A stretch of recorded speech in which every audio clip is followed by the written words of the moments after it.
রহমানির রহিম। আসসালামু আলাইকুম ভিউয়ার্স, লুপার রান্নাঘর ইউটিউব চ্যানেল থেকে আপনাদের স্বাগতম। যারা নতুন ভিউয়ার্স তারা আমার চ্যানেলটিকে সাবস্ক্রাইব করবেন, যারা সাবস্ক্রাইব করেছেন তাদেরকে অনেক অনেক ধন্যবাদ।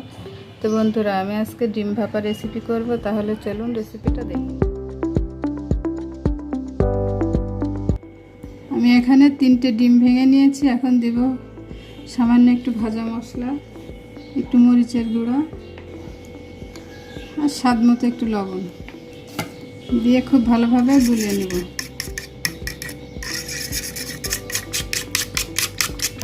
তো যে আমার ডিমটা ভালোভাবে গুলানো হয়ে গেছে, আমি এখন এটাকে ভাপে বসাবো। ডিমটা হয়ে গেছে, আমি এখন কেটে নিব। কড়াই আমি 3 টেবিল চামচ পরিমাণে সরিষার তেল দিয়ে দিয়েছি। এখন দিয়ে দিব কিছুটা পেঁয়াজ, দিয়ে দিব তেজপাতা, দারুচিনি। এরপর দিয়ে দিব কিছু বাটা মশলা, এলাচ, ধনে, জিরা, রসুন বাটা, দিব একটু টমেটো, কাঁচা টমেটো বাটা, দিব একটু আদা পাউডার, দিব পেঁয়াজ বাটা, হলুদ, লবণ, মরিচের গুঁড়ো। মশলাটা ভালোভাবে কষিয়ে নেব। এলাচ আমি বেটে দিয়েছিলাম মশলার মধ্যে। পানি দিয়ে ভালোভাবে কষিয়ে নিব মশলাটা।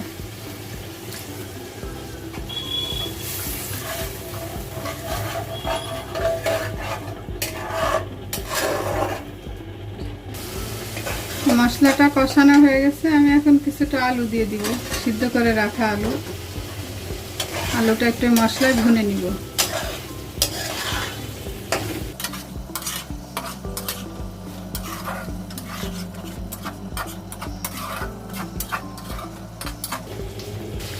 কষানো হয়ে গেছে, আমি এখন পানি দিয়ে দিব।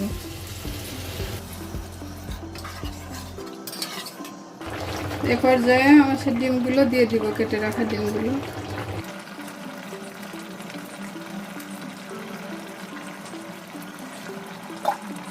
একটু ঢেকে দিব।